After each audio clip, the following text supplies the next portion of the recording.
I'm shooting my black powder 44 today. This is the 1851 Sheriff model, Confederate, because it's in the brass frame, and the Confederates didn't have that much money, so they were running out, so they had to use brass instead of steel. I'm loading it. Whenever you have shot it already, it's important to do a two-step load for the charge.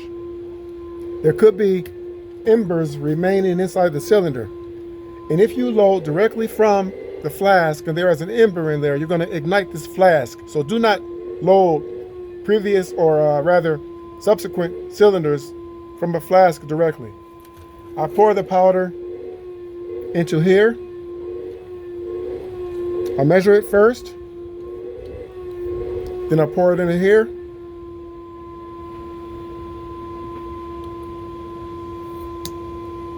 Then I pour it into the cylinder.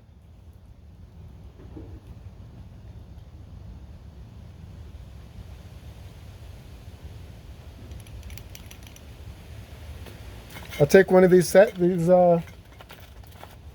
wads, put it in there, stuff it down.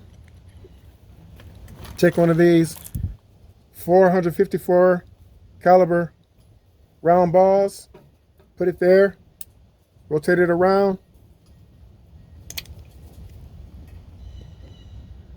ram it home. That's how you load a cylinder.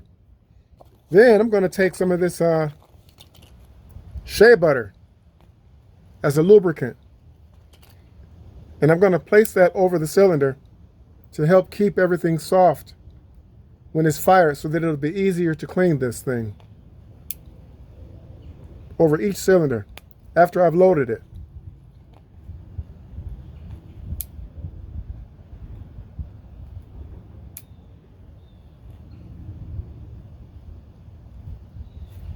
That makes it easier to clean.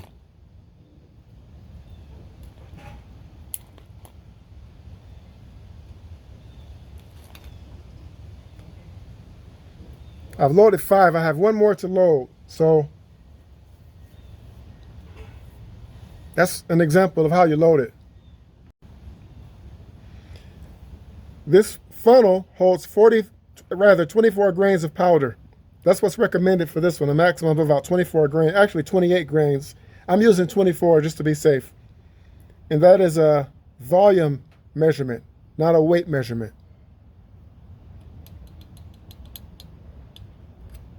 And once again, I'm not going directly from the flask into the cylinder to avoid the possibility of there being remaining embers in the cylinder and igniting that whole flask in my hand.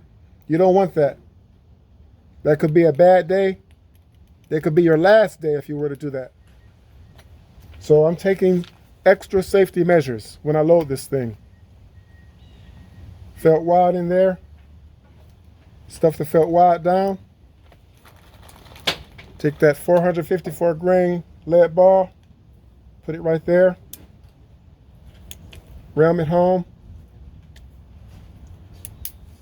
And to make it easier to clean, I'm putting some of this shea butter over the cylinder to keep that cylinder lubed. Also, you'll see that lead ring that came off, which means it had a good, nice tight seal in the cylinder. The next thing you have to do is you have to cap it. This thing will not shoot without percussion caps, so I have this capper. You don't want to load a cap directly onto the cylinder with your thumb, because if you put too much pressure on there and it ignites, that's a bad day also.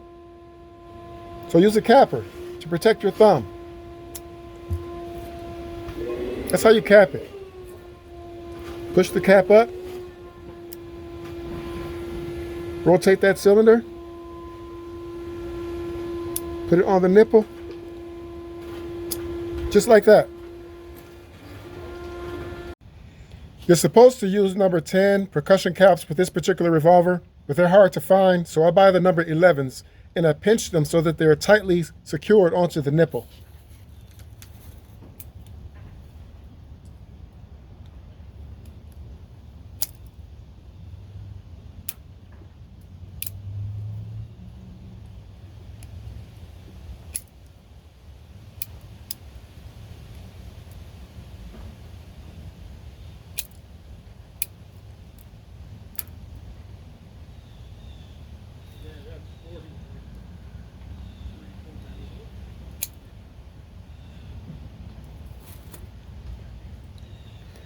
Now let's see if I can hit this target.